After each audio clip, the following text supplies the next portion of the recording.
네, 여기 그 김기석 목사님이 쓰신 죽음을 넘어 부활을 살다 이 내용을 보면요. 하나님이 지배하시는 세계의 토대가 정의와 공정이라면 그 세계의 지배 원리는 사랑과 신실함이다라고 하면서요. 이 언약 관계 백성을 향한 하나님의 인내하시는 사랑이라는 거죠. 그러니까 이 하나님은 죄를 지은 백성 때문에 속이 터지셨지만 그렇다고 쉽게 그들을 버리지 않으시고 타락한 백성이 회개할 때 언약을 기억하시고 뜻을 돌이키셨다라고 합니다. 우리가 건강할 때 몸을 의식하지 않듯 삶이 평안하면 하나님을 잊어버리잖아요. 안고서는 모든 것이 하나님의 은혜임을 모르고 살다가 정말 이렇게 어려운 상황이 터전이 흔들리는 것 같은 현실 속에서 하나님을 기억하고 도우심을 사모하게 되잖아요. 눈물의 골짜기를 지금 내가 지나고 있다고 해도 그곳을 은총의 샘물이 넘치는 곳으로 바꾸실 분임을 기억해야 한다라는 겁니다. 그래서 세상 도처에 기근과 폭력에 시달리는 이들이 많고 희망보다는 절망이 참 많아 보이지만 우리는 패배할 수 있지만 하나님은 패배하지 않으신다라고 하면서 정말 우리가 이렇게 상처 입은 어린 양이 우주의 중심입니다라고 말하고 있는 이 내용에 또 우리가 반응을 해야겠죠. 제가 어제 그 어떤 선교사님 설교를 듣는데요. 그런 내용이 나오더라고요. 그 하나님의 뜻, 하나님의 시간, 사실 그런 게 중요한 게 아니라 하나님이 중요하다라는 이야기를 하시더라고요. 왜냐하면 하나님의 뜻이나 하나님의 시간은 그냥 하나님과 우리가 교제하다 보면 하나님이 자연스럽게 이루어 가시기 때문에 거기에 집중해야 되는데 우리는 뭐 뜻, 시간에 너무 집중하다 보니까 정작 하나님을 잃어버리는 경우가 참 많다고 하더라고요. 이와 마찬가지로 정말 여러분들이 하나님을 알아가게 되어지고 하나님께 집중하게 되어진다면 하나님이 그 맞는 때에 그분의 일을 이루실 것이고 또 하나님의 뜻을 우리들을 통하여서 이룰 것이라는 것을 우리가 기억해야 하는 것입니다. 오카노 목사님이 또 하신 말씀처럼 우리 하나님은 극한의 절망에 빠진 사람을 소망의 자리로 옮기실 유일한 분이다 라는 사실을 또한 잊지 말아야 합니다. 오늘은 에스라 1장 1절부터 11절까지 내용인데요. 이 에스라의 그 배경은요, 바벨론 그때 이 남유다 백성들이 포로로 잡혀갑니다. 그때 뭐 다니엘도 잡혀갔었고요. 또 이 에스라니까요. 에스라도 잡혀갔었다라고 볼 수가 있겠죠. 다른 나라에 70년간 이렇게 포로 생활 가운데 있다가 다시 하나님께서 그 바벨론으로 끌어간 이 사람들이 귀환하게 되어지는 그 역사를 또 그 하나님의 신실하심을 기록한 게 바로 에스라서라고 할 수가 있습니다. 그래서 1절에 보니까요. 바사왕 고레스 원년에 이때가 언제냐면 그 기원전 538년입니다. 이 성경이 여러분 역사와 무관하지 않습니다.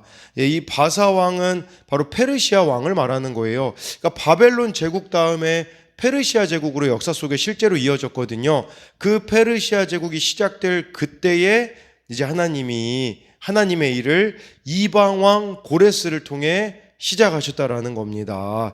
여호와께서 예레미야 입을 통하여 하신 말씀을 이루게 하시려고 바사왕 고레스의 마음을 감동시키심에 그가 온 나라에 공포도 하고 조서도 내려 이르되, 정말 하나님하고 무관한 사람이잖아요. 이 뭐 페르시아 왕이 무슨 하나님을 알았겠습니까? 근데 놀랍게도 여기 말씀해 주고 있잖아요. 예레미야의 입을 통하여 하신 말씀을 이루려고 했다라는 것은, 여러분 세상이 어떤 뭐 권력자들이 세상을 이끌어가는 것 같지만 사실은 하나님의 말씀만이 이루어진다라는 사실이에요. 여기서 예레미야의 입을 통하여 하신 말씀은 무엇을 말하는 거냐면 예레미야 25장 11절 12절에 이런 말씀이 있어요.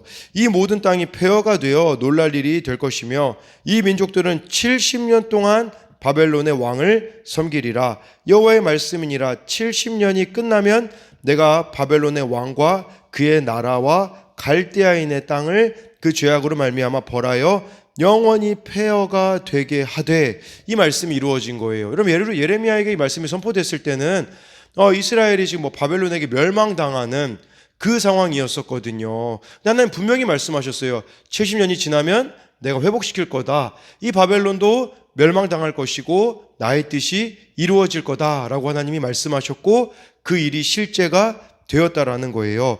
여기서 우리가 또 한 가지 생각해 봐야 되는 것은 바사왕 고레스의 마음을 감동시키심에, 그러니까 이게 하나님이 이 고레스 왕의 마음을 휘저으셨다, 부추기셨다, 깨우셨다라는 뜻이거든요. 정말 이렇게 하나님의 일은 이렇게 하나님께서 반드시 이루신다라는 것을 말씀해주고 있어요. 그러니까 여러분, 하나님은요, 하나님의 말씀을 이루시기 위해 하나님을 모르는 사람들조차도 도구로 사용하신다라는 것이고, 또 이 말씀에 우리들에게 가르쳐주고 있는 것은 무엇이냐면 하나님께서 역사의 주관자이심을 믿으라는 겁니다. 여러분, 우리가 이걸 믿는다면 정말 여러분들이 또 무엇을 위해서 기도해야겠습니까? 내 가정, 또 나의 주변에 있는 사람뿐 아니라 열방을 위하여서도 우리가 기도해야 되는 목적이 여기 있어요. 왜냐하면 하나님은 열방을 다스리시는 분이라는 거죠. 또 한 가지 이 1절 말씀을 통해서 한 가지 우리가 생각해 봐야 되는 것은, 그러면 이 70년이라는 건 어떻게 계산해야 되는 건가? 첫 번째는 세 가지 좀 견해가 있거든요. 그래서 첫 번째 해석은 단순히 충분한 시간이라고 이렇게 해석하는 상징적인 숫자, 숫자 7 곱하기 10 하면 70년이기 때문에 뭐 이렇게 완전한 하나님의 때에 그 일이 이루어졌다라고 이렇게 해석하는 게 첫 번째 견해고요. 두 번째 견해는요, 다니엘 1장 1절하고 2절, 역대하 36장 5절에서 7절의 근거에서 여호야김 3년, 그러니까 주전 605년부터 538년까지를 70년으로 보는 견해가 있고요. 세 번째는 성전이 파괴되었을 때가, 그 솔로몬 성전이 파괴되었을 때가 주전 587년이었거든요. 근데 이 성전이 재건되었을 때가 주전 516년이거든요. 이 기간을 이렇게 70년으로 보는 세 가지 이런 견해들이 있는데, 사실 이게 정말 중요한 것은 그냥 예레미야 말씀을 통해서 주어졌던 말씀이 실제로 이루어졌다라는 것으로 보아야 합니다. 여러분, 그리고요, 여기 나와 있는 이 고레스 왕 같은 경우는요, 우리 이사야 45장 1절에도 나와 있어요. 여호와께서 그의 기름 부음을 받은 고레스에게 이같이 말씀하시되, 내가 그의 오른손을 붙들고 그 앞에 열국을 항복하게 하여 내가 왕들의 허리를 풀어 그 앞에 문들을 열고 서문들이 닫히지 못하게 하리라 해서요, 여호와께서 그의 기름 부음 받은 고레스라고 해서 고레스가 하나님을 믿었나 생각하실 수 있는데요, 이것은 그런 이야기를 하고 있는 것이 아니라 이 고레스에게는 특별한 임무가 부여되었다라는 것을 말씀해 주고 있어요. 하나님을 모르는 왕에게도 이 임무가 부여되었는데, 하물며 하나님의 자녀인 여러분들에게는 당연히 그 이상의 명령, 지상 명령이 주어졌다라는 것이죠. 바로 예수님 오실 그날까지 복음 전파의 사명을 감당해야 되는 이 일들에 우리는 충성해야 되는 겁니다. 2절에요, 바사왕 고레스는 말하노니 나 하늘의 하나님 여호와께서 세상 모든 나라를 내게 주셨고 나에게 명령하사 유다 예루살렘의 성전을 건축하라 하셨나니. 그래서 이 바사왕 고레스, 이 페르시아 왕 고레스가요, 하나님이 모든 세상 나라를 내게 주셨는데 예루살렘 성전을 나에게 명령하사, 이 명령하다라는 말은 부여된 임무를 이렇게 수행하고 성취하다라는 뜻이에요. 그러니까 하나님이 역사 가운데 한 부분을 고레스 왕에게 맡기셨다라는 것이죠. 이것은 이 여호와의 집, 성전을 건축하라는 것이었는데, 외적으로는 성전이 재건되어지는 것, 내적으로는 이스라엘 나라의 본질적인 회복을 말하는 거예요. 그러니까 그 멸망당한 이스라엘의 회복을 말하는 것이겠죠. 이처럼 하나님은요, 정하신 때에 계획대로 하나님의 일들을 진행하신다라는 것을 기억해야 됩니다. 3절에 이스라엘의 하나님은 참 신이시라. 너희 중에 그의 백성 된 자는 다 유다 베들레 예루살렘으로 올라가서 이스라엘 하나님 여호와의 성전을 건축하라. 그는 예루살렘에 계신 하나님이시라 라고 말씀해 주고 있어요. 정말 이 예루살렘으로 올라가서 이제는 성전을 건축하라 라고 이렇게 명령을 내리고 있다라는 것이죠. 저도 그런 생각을 해보게 되어져요. 아니 어떻게 이렇게 고레스 왕이 갑자기 이런 명령을 내렸을까 생각해 봤을 때 그 바벨론의 포로로 끌려온 정말 이 유다 사람들이 하나님께 대하여 신실하게 살았던 모습을 보여주었기 때문이 아닐까 생각을 해보게 되는 거죠. 예를 들면 다니엘을 보세요. 다니엘 정말 30일만 기도하지 않으면 될 그 사자굴에 들어가지 않아도 됐었는데 정말 그 자리에서 창문을 열어놓고 3번 기도하는 그런 모습들을 왜 사람들이 몰랐겠습니까? 아마 그런 신실한 모습들이 결국은 열매를 맺은 게 아닌가라는 생각을 하게 되면서요. 이 세상 가운데서도 우리들의 역할이 그것이라는 거예요. 정말 하나님께 상황이나 환경과 상관없이 신실하게 여러분들이 살아갈 때에 이런 회복의 역사는 이루어진다라는 것입니다. 4절에요. 그 남아있는 백성이 어느 곳에 머물러 살든지 그곳 사람들이 마땅히 은과 금과 그 밖의 물건과 짐승으로 도와주고 그 외에도 예루살렘에 세울 하나님의 성전을 위하여 예물을 기쁘게 드릴지니라 하였더라 라고 해가지고요.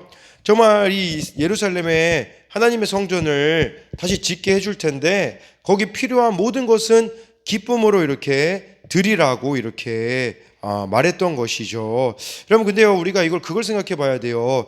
70년 동안 다른 나라에서 살고 있다가 그 지금 이 예루살렘으로 돌아간다는 건 사실은 예루살렘은 폐허가 되어 있거든요. 이게 쉬웠겠습니까? 이미 삶의 터전을 다 이렇게 유지하고 있는데 그걸 다 내려놓고 망한 그 예루살렘에 돌아가서 재건한다라는 것은 거기에 순종한다라는 것은 사실은 물론 기쁜 일이기도 하겠지만 또 다른 의미로는 두려움이지 않았겠습니까? 근데 정말 중요한 것은 무엇이냐면 이 이스라엘 백성들의 마음이 바뀌는 것이 중요한 것이었다라는 것을 말씀해 주고 있어요. 제가요 이번 주 엊그제였었죠.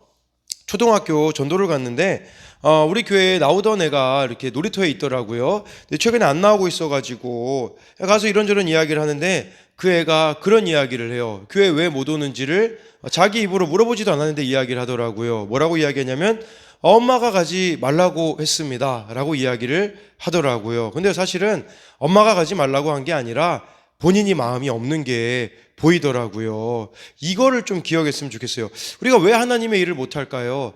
여러 가지 핑계를 대잖아요. 근데 사실은 그건 다 핑계고 내 마음이 없기 때문에 안 하려고 하고 있는 거거든요. 4절의 이 말씀은 결국 우리들에게 무엇을 말하는 거냐면 하나님의 일을 하려면 상황 보지 말고 환경 보지 말고 너의 마음을 바꾸라. 이 말씀을 우리가 기억해야 한다라는 것이죠. 5절에 이에 유다와 베냐민 족장들과 제사장들과 레위 사람들과 그 마음이 하나님께 감동을 받고 올라가서 예루살렘의 여호와의 성전을 건축하고자 하는 자가 다 일어나니 해서요. 하나님은요 하나님의 일을 하실 때 혼자 하지 않으십니다. 감동을 주세요. 정말 여러분 여기서 보니까 유다, 베냐민 족장들, 제사장, 레위 사람들이 그 마음이 하나님께 감동받았다. 제가 방금 말씀드렸잖아요. 마음의 변화, 그게 중요하더라고요. 그러니까 하나님이 이 마음을 움직여 주셨다라는 거예요. 그리고 이 사람들이 과연 많은 사람들의 숫자였을까요? 아니에요. 소수의 사람들이었을 겁니다. 정말 이 소수의 사람들은 하나님의 감동을 받고 자리를 박차고 일어났다라는 것이죠.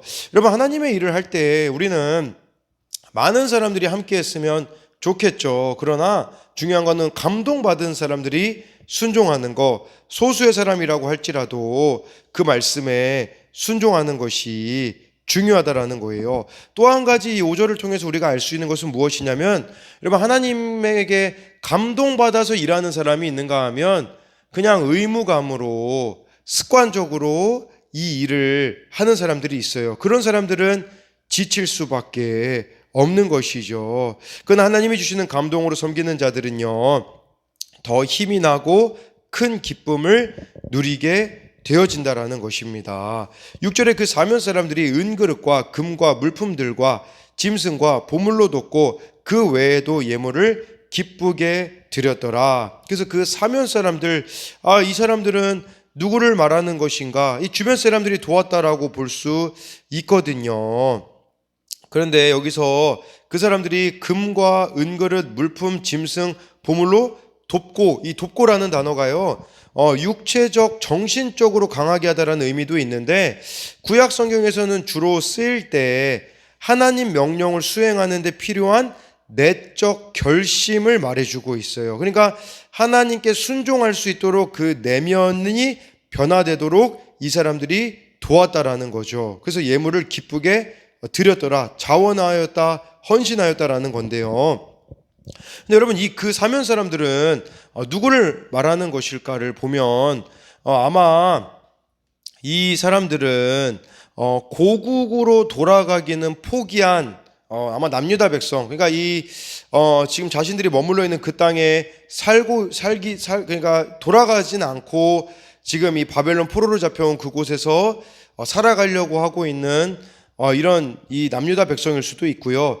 아니면은 정말 이 페르시아 사람들, 이방인이 이렇게 도와주었다라고도 볼 수 있는데, 사실은 누구인지는 정확히는 알 수가 없습니다. 근데 여기서 강조점은 거기에 있는 것이 아니라 이들이 예물을 기쁘게 드렸다라고 하잖아요. 이것은 마치 이스라엘 백성들이 그 이집트로부터 나올 때 출애굽기 3장 22절에 애굽인들의 그 귀중품을 받게 되어지잖아요. 그러니까 이 말씀이 지금 말하고자 하는 것은 이것은 두 번째 출애굽이다, 이렇게 지금 말씀해주고 있는 것이라고 볼 수가 있어요. 근데 중요한 것은요, 그 정말 출애굽, 또 여기서는 출바벨론이라고 볼 수 있겠죠.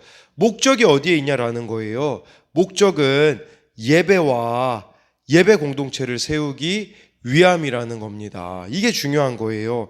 왜 70년이 필요했을까요? 이 70년 동안 하나님은요, 이 남유다 백성들을 예배자로 만드신 거예요. 그러니까 이 남유다 백성들이 예배자로 살아가니 이제 성전이 재건되어지는 일들이 벌어지게 되는 것이죠. 7절에 고레스 왕이 또 여호와의 성전 그릇을 꺼내니 옛적에 느부갓네살이 예루살렘에서 옮겨다가 자기 신들의 신당에 두었던 것이라. 그러니까 이 고레스 왕이요,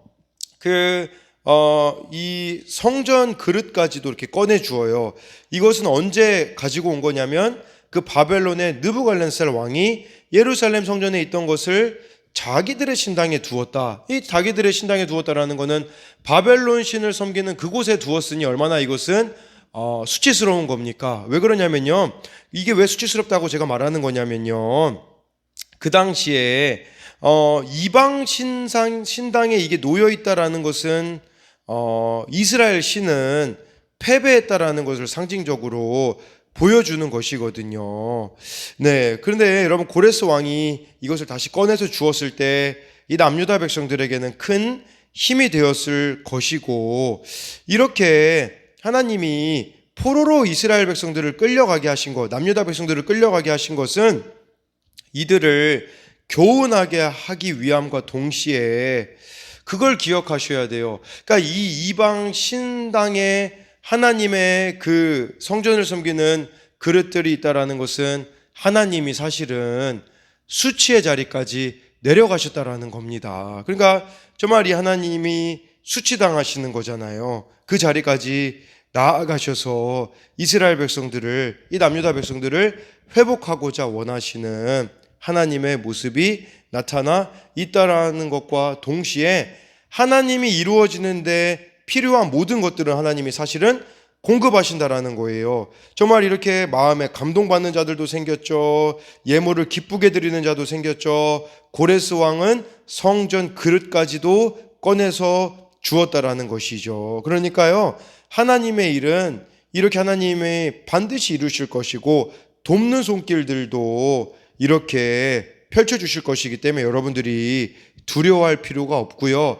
또한 이 일들은 우연이 아니라 하나님의 섭리라는 것을 기억해야 됩니다. 8절에 바사왕 고레스가 창고지기 미드르사덱에게 명령하여 그 그릇들을 꺼내어 세워서 유다 총독 세스바살에게 넘겨주니 해서, 창고지기는 아마 뭐 페르시아 정부 이렇게 행정으로 재무장관이라고 볼 수 있어요. 그 미드르사 세계 바사 왕 고레스가 명령해서 그릇들을 꺼내어 유다 총독 세스바살, 이 세스바살은 누구냐라는 그런 견해 속에 두 가지가 있더라고. 하나는 페르시아 관리로 보기도 하고요.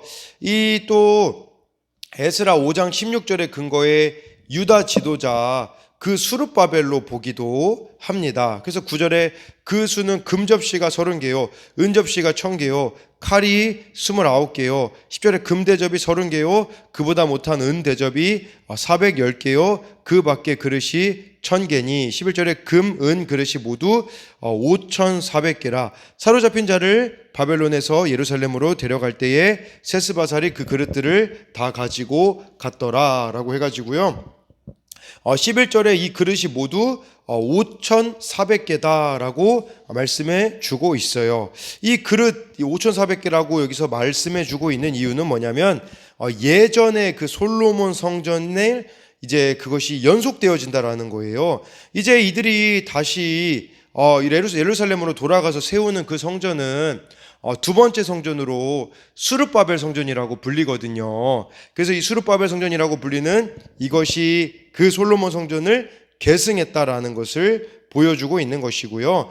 바벨론에서 예루살렘으로 데리고 갈 때에, 이 데리고 갈 때라는 단어가요, 수동태로 쓰여 있어요. 신적 수동태를 말하는 것이죠. 그러니까 이들이 귀환하는 것은 결국은 하나님을 통해 이루어진 하나님의 역사라는 것을 말씀해 주고 있습니다. 결론적으로 오늘 말씀을 통하여서 여러분들이 기억해야 되는 것은 이 70년의 기간이 얼마나 이들에게는 고통스러운 기간이었겠습니까? 그런데요, 동시에 회개의 시간이었다라고도 볼 수 있습니다. 정말 이들이 회개하였을 때 하나님은 뜻을 돌이켜서 그분의 뜻, 다시 이들을 돌아오게 하시는 일들을 이루어 가신다라는 것이죠. 여러분, 우리가 왜 말씀을 날마다 묵상해야겠습니까? 이 하나님의 말씀은 반드시 이루어질 것이기 때문이라는 것이죠. 정말 여러분들이 하나님 그분께 집중하고 그분과 교제 속에서 살아갈 때요, 하나님은 정확한 때에 사람들을 붙여주셔서 하나님의 뜻을 반드시